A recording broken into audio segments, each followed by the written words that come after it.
ప్రస్తుతం మనతో పాటు తుంగబాలు గారు ఉన్నారు. బీఆర్ఎస్ రాష్ట్ర నాయకులు. బాలు గారు చెప్పండి, ఇప్పుడు కేటీఆర్ గారి పైన మొన్న ఏసీబీ అయిపోయింది, ఇప్పుడు ఈడీ విచారణ చేపడుతుంది. సో ఈడీలో గనక అక్రమాలు చేశారు, తర్వాత బాంబులు పేలుతున్నాయని చెప్పేసి పొంగులేటి శ్రీనివాస్ గారు మళ్ళీ చెప్పడం అనేది జరుగుతుంది. సో దీపావళికి పేలని బాంబులు ఇప్పుడు పేలుతాయని చెప్పేసి అనుకోవచ్చా? ఈరోజు క్లియర్గా అవుపిస్తుంది మనకు. ఈడీ అయినా ఇక్కడ రాష్ట్రంలో ఉన్నాడు కూడా కేటీఆర్ గారు క్లియర్గా ఏసీబీ ఆఫీస్ కూడా పోవడం జరిగింది. అక్కడ వాళ్ళు అడిగిన ప్రశ్నలన్నిటికీ కూడా చాలా చక్కగా సమాధానం చెప్పడం జరిగింది.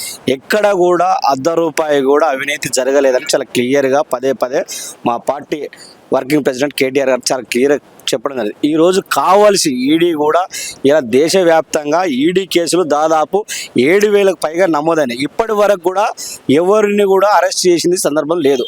కేవలం అంటే కక్ష సాధింపులు, దేశంలో ఉన్నటువంటి భారతీయ జనతా పార్టీ అధికారంలో ఉన్నటువంటి కక్ష సాధించారు, వాళ్ళతో ములాఖాత్ కాగానే కేసు మాఫీ.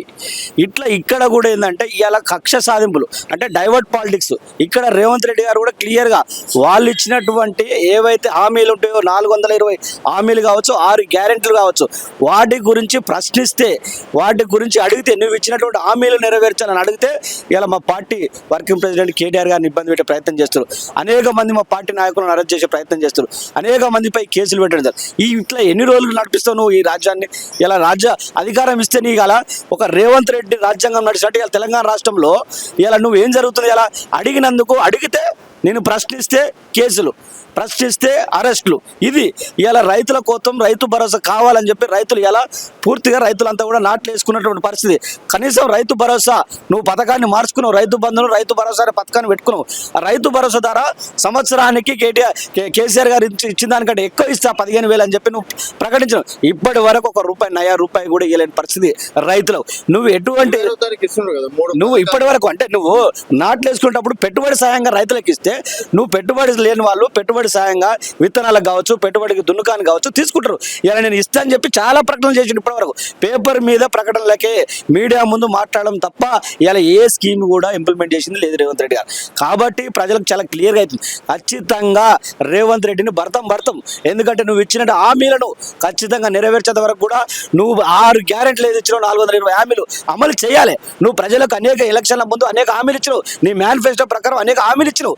నీ హామీలన్నీ అలా నువ్వు కాలయాపన చేసుకుంటే డైవర్ట్ పాలిటిక్స్. ఇలా సంవత్సర కాలం ఒకవేళ ఈడీ కేసు నమోదు చేస్తే బీఆర్ఎస్ బీజేపీ ఒకటైతుంది అనుకోవచ్చు.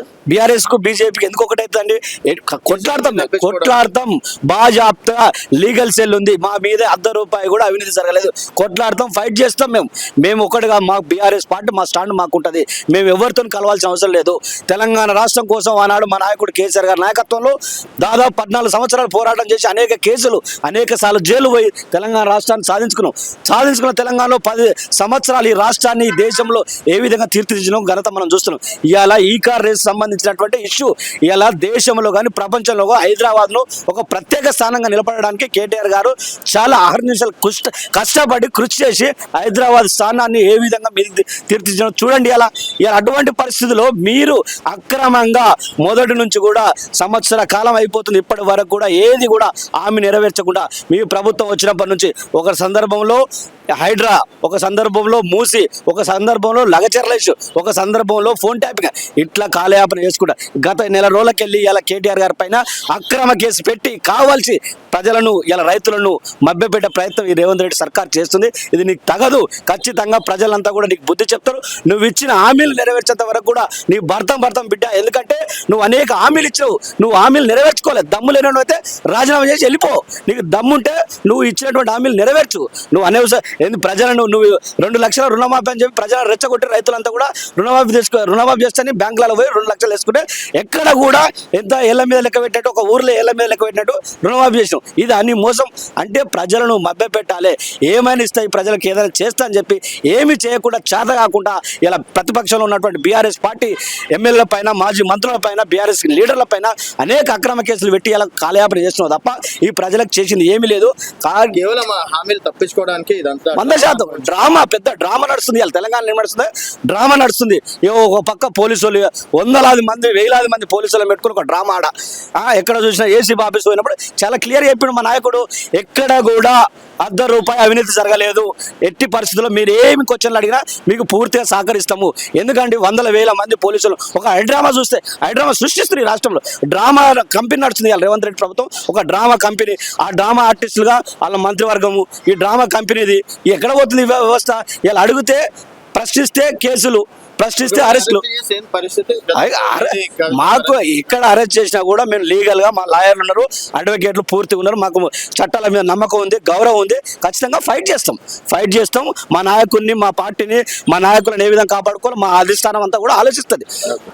ఖచ్చితంగా నువ్వు ఇచ్చిన హామీలు మాత్రం నెరవేర్చేంత వరకు కూడా మేము ఫైట్ చేస్తాం.